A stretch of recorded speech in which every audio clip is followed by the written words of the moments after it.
સત્ય વક્તા ચારણા દૂજા આળ પંપા વાહ વાહ જીવતડા જસ ગાવે અને મુવા લોડાવણ હાર ઊંડલા ગયો તો ને એટલે એના માસીએ કીધું કે આ બાપ જેવો જીવો એટલે એ હું બધાને કહેશે કે બાપ જેવો મારું એવું કહેવાનું હતું કે ગાયને ઉપલા દાંત ન હોય અને આ એવું કહેતી હતી ગાયને ઉપલા દાંત હોય નથી ઉપલા દાંત જોઈ લે કોઈ તો દેખાય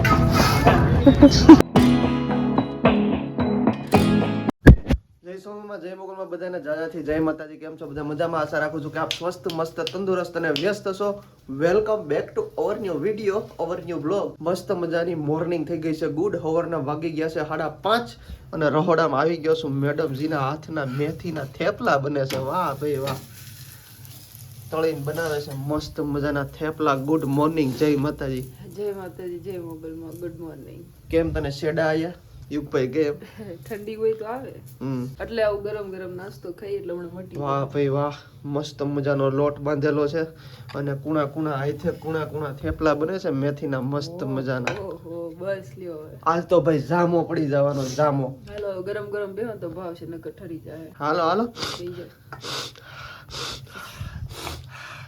નકરું એમ થાય શાળામાં તકલીફ રહી બધાને તમને રહી છે અમને તો રહી આખા ઘરને બધાય થાતી હોય બધાય થાતી હોય કોમેન્ટ કોઈ કરશે નહીં કારણ કે છે ને આવું કોણ કોમેન્ટ કરે અમે બધું કહી દઈ જેવું હોય એવું તો મિત્રો અમે આજ જવાના છીએ અમરેલી ડાયાલિસિસમાં એટલે વહેલા ઉઠ્યા છીએ વહેલું ઉઠવાનું બીજું કાંઈ કારણ નથી નકર તો નિરાયતા પડ્યા રહી શું આપણે ઉતાવેલું હોય બરોબર ને બે દી વહેલું ઉઠવું પડે વાહ વાહ મસ્ત મજાના થેપલા બને છે આપી દે તું ઝટ મને મોળ આવે છે મોઢામાં પાણી આવે છે ટાઈમ થઈ ગયો છે 7:45 અને બસ સ્ટેન્ડે પૂગી ગયા છે પપ્પા કેવી કરી ટાઈટ આજ અમે આનમાં વધારે હતી અત્યારે આવું ઓછી લાગે મને તો અત્યારે લાગે છે ભાઈ ટાઈટ લાગે છે છે ને થોડીક અહીંયાથી બહાર જાઉં ત્યાંથી રિક્ષા કરી અને ડાયરેક્ટ જાઉં સિવિલ હોસ્પિટલે ફાઇનલી મિત્રો આજનું ડાયાલિસિસ થઈ ગયું છે ડન અને અમરેલી સિવિલ હોસ્પિટલની ટ્રાફિક જોવો ભાઈ ફૂલ ટ્રાફિક છે આજ તો ક્યાં વહી આવો અહીંયા કોઈ ભગવાન કોઈ ન આવવા દે અહીંયા ભગવાન કોઈને ન આવવા દે હાલો ઘરે જવું હોય તો હા ટુ વ્હીલર ગાડી છે જો ગાડીઓ બહુ ઝાઝી પડી છે ભાઈ ટ્રાફિક બહુ રહે છે હમણાં ટ્રાફિક બહુ છે ઇમરજન્સીમાં એટલું આવે છે ભાઈ 10 મિનિટ એમ્બ્યુલન્સ આવે છે જે એક આ પડ્યું છે ને તો એક અહીંયા બીજું આવ્યું જાય છે બે ભાઈઓ બસ સ્ટેન્ડે અને બસ સ્ટેન્ડેથી ડાયરેક્ટ ઘરે ભાઈ કેમ કોટ કાઢ નાખ્યો ગરમી થાય પહોંચી ગયા છે અમરેલી બસ સ્પોટે વળી પાછા જાય છે ગામથી નોખા બેહવા કારણ કે ગામ આખું છે ને પાછળ બેઠું હોય બસ સ્ટેન્ડે પણ અમારે જવું છે તડકે બેહવા સામેની સાઈડ બસુની વાહે તડકો લાગે ને ભાઈ તો થોડુંક મજા આવે વિટામિન ડી લઈને ઘડી પપ્પા આજનો સુવિચાર છે જૂઠની ઝડપ ભલે ગમે એટલી હોય તો મંજિલ સુધી તો સત્ય જ પહોંચે છે વાહ જૂઠની ઝડપ ભલે ગમે એટલી તેજ હોય પણ મંજિલ સુધી તો સત્ય જ પહોંચે છે સત્યને વરી રહેવું સત્યને અને સત્યમેવ જયતે સત્ય છે ને એનો વિજય થાય છે છે સત્ય વસ્તુ છે એને સંકટ પડે કળિયુગમાં હા પણ આખી એનો વિજય હોય છે બહુ મસ્ત સુવિચાર કીધો પપ્પાએ આ કળિયુગમાં છે ને નળ રાજા દમયંતી હરિશ્ચંદ્ર તારામતીની ખૂબ જ કસોટી લેવાની હતી એ તો મહારાજા હતા આપણે તો સામાન્ય કાંઈ ન કહેવાય એની પાસે પણ છતાંય સત્યને છે ને અત્યારે કળિયુગની અંદર પરીક્ષા થાય પણ એને અડગ રહેવું જોઈએ એમાં સત્ય ઉપર ભાઈ વિશ્વાસ રાખો ક્યારેક તમને જીત અપાવશે એવું કહેવાનું થાય છે ભાઈ જો પાછો કોટ પહેરી વાહ વાહ કેવત છે ને અમારે જ્યોતિદાનભાઈ આગળ જે બોલ્યા ને સત્ય વક્તા ચારણા એ આખું હું બોલું છું પ્લીઝ બોલો સત્ય વક્તા ચારણા દૂજા આળ પંપાળ વાહ વાહ જીવતડા જસ ગાવે અને મુવા લોડાવણ હાર વાહ વાહ ચારણો સત્યને વરારે છે અને સત્ય કહેવા વાળા છે રાજા રજવાડાની અંદર પેલા ચારણોને એટલા માટે સ્થાન અપાતું દેવી પુત્રને જય માતા અમરેલીથી ઘરે પહોંચી ગયા છે ને જો મા દીકરાની લડાઈ હાલે છે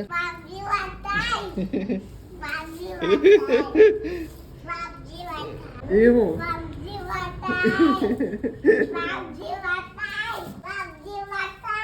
ચાલો જવા દે યુગભાઈ ઊંડલા ગયો તો ને એટલે એના માસીએ કીધું કે આ બાપ જેવો જીવો એટલે એ હવે બધાને કહેશે કે બાપ જેવો બધાને શીખી ગયો બધાને કે બાપ જેવા થાય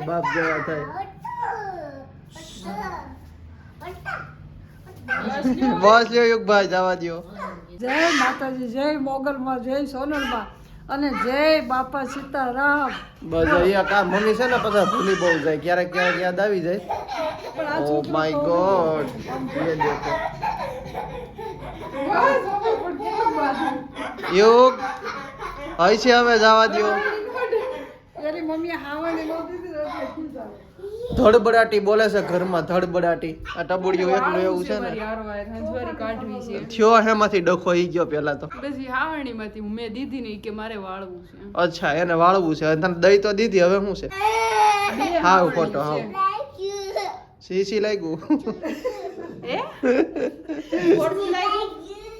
સીસી લાગ્યું. નહીં શરમાઈ ગયો એમ. શરમાઈ ગયો. ઠીક. એટલે શરમાઈ ગયો. બસ લ્યો, બસ હવે. બસ હઈ છે યુગભાઈ, હઈ છે. હઈ છે, હઈ છે, હઈ છે. બસ હવે હાવણી રમત મૂકી દે એટલો. અને આ મિત્રો છે ને આખો દી કોટ પહેરી રાખે. આ શિયાળો છે ને ટાઈટ તને જ એકલી લાગે, અમને નહીં લાગતી હોય. કાંઈ છે તો છે પવન છે આપણે કેટલું. બાપ દીકરો બે જવું. હઈ છે યુગભાઈ. કોટ પહેરી જ રાખવાનો. એવું કોણે કીધું? કે મોજા શાસ્ત્રમાં પહેરી લખ્યું. 5:30 થઈ ગયા છે ને રસોડામાં આવી ગયો છું. રસોડામાંથી બહુ મસ્ત મજાની સ્મેલ આવતી હતી. શું બને છે? શું? શીરો.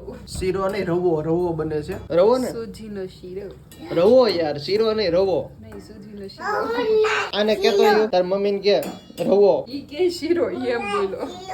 શીલો નહીં, રવો.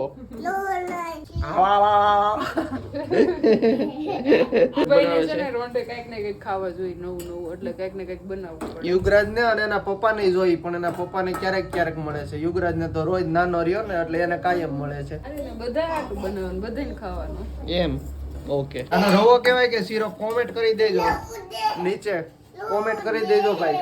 અમે તો છે ને એને રવો કહી છીએ, આવડિયા કહી છે શીરો. શીરો હોય ને એ મારા ખ્યાલથી કથ્થઈ કલર નો કે એવો હોય, અને આ છે રવો. બાકી તો પપ્પાની અપડેટ લઈ. પપ્પા થાકી ગયા? કોનું કઈ આવે જ નહીં કોઈ દિવસ નહીં. નહીં. મગજમાં જેવો વિચાર આવી ને એવું વાતાવરણ આપણી માં સવાર થઈ જાય. એ વાત હાજી. કોઈ પણ છે ને કોઈ દેવો નબળો વિચાર નહીં લઈ આવવાનો. નબળો વિચાર નહીં લઈ આવવાનો. હા, પછી મારાથી નહીં થાય, હું કરો ને એવું નહીં કરવાનું. Okay okay. હિંમતે મદદા તો મદદે ખુદા. હિંમતે મરદા તો મદદે ખુદા. વાહ વાહ. એટલે આવા બધું છે ને વિચારો છે ને હંમેશા ઊંચા ટોચના જોઈ. ટોચના એક 4 વ્હીલ આપણે લઈ કેદી લેવી છે? નબળા બોલો. વિચાર છે ને એ માણસને પાછળ રાખી દે. 4 વ્હીલ લઈ કેદી લેવી છે? 4 વ્હીલ કોઈ વિચાર ન કહેવાય. આ વિચાર તમે કીધું ને ઊંચા રાખવાના. નહીં નહીં, વિચાર છે ને એ સગવડતા કહેવાય. તો સગવડતાનો વિચાર ઈ હારા જ નું કહેવાય, બે હરખું નો કહેવાય. સગવડ ને વિચારમાં ઘણો ફેર છે. પેલા સગવડ કરવી પડે પછી વિચાર આવે એમાં. સગવડ કરવી પડે ને પછી વિચાર આવે. હાલો હાલો એવું રાખો. તો ભાઈ બની ગયો છે આપણો ગરમા ગરમ રવો. અને કાલે છે ને મિત્રો મારી અને મિસિસ ચારણ વચ્ચે એક થોડુંક વાત થઈ ગઈ હતી. એમાં એવું થયું હતું કે મારું એવું કહેવાનું હતું કે ગાયને ઉપલા દાંત ન હોય, અને આ એવું કહેતી હતી ગાયને ઉપલા દાંત હોય. મેં પેલા શું કે ભેહું ને એને હાથમાં આમ દીધેલું હતું તો મને એમ કે હોય, હવે પછી પાકું ખ્યાલ નથી હોય કે ન હોય. તમને શું લાગે છે ગાયને ઉપલા દાંત હોય કે ન હોય? નીચે કોમેન્ટ કરી દેજો. મારું તો એવું કહેવાનું ગાયને ઉપલા દાંત ન હોય. અને આ હમણાં છે ને એક ગાય મારે બોલાવી છે ને અત્યારે જોવું છે કે નહીં. હા તો બોલાવી લે. હાલ તું તારે જોઈ લે. ગાયના ઉપલા દાંત ન હોય, કહેવત છે કે ગાના ઉપલા દાંત, એટલે એવું ન હોય એમ. જોઈ મને યાદ નથી. ભેંને હોય છે ભેંને ન હોય તો ગાયને હોય. નહીં, ન હોય. કોણે કીધું? મારું એવું કહેવાનું છે ગાયને ભેંને ઉપલા દાંત ન હોય. તમારું શું કહેવાનું છે કોમેન્ટ કરજો, અને સેમ્પલ એકાદું મોકલાવજો ફોટો હોય કે ન હોય એમ. હોય ભેંને તો હોય, ગાયની પછી ના એકઈ ને ન હોય. મેં તો બેયને જોયું. ફાઇનલી ભાઈ બદુડાને બોલાવી લીધું છે. તારે ઉપલા દાંત છે કે નહીં જોવા દે તો. તમારાથી આમ જો નથી ઉપલા દાંત, જોઈ લે. હોય તો દેખાડ. ખોલ, મોઢું તો ખોલે. નથી ખોલવા દેતું. આ જો બીજું આવ્યું. આ મોઢું ખોલવા નથી દેતું. નથી ને? નથી. પાકું ને? હું સાચો ને? ભેંને હોય છે હો. ન હોય. ગાયને ને ભેંને ન હોય. ભેંને હોય. હાલો મિત્રો હું સાચો પડ્યો છું. ગાયને ઉપલા દાંત ન હોય. તો મિત્રો આજનો વ્લોગ અહીં સુધી છે. કેવો લાગ્યો નીચે કોમેન્ટ કરજો. પસંદ આવે તો લાઈક, ચેનલમાં નવા તો સબસ્ક્રાઇબ. મળીએ છીએ જલ્દી નવા વ્લોગમાં. ત્યાં સુધી બધાને જય માતાજી.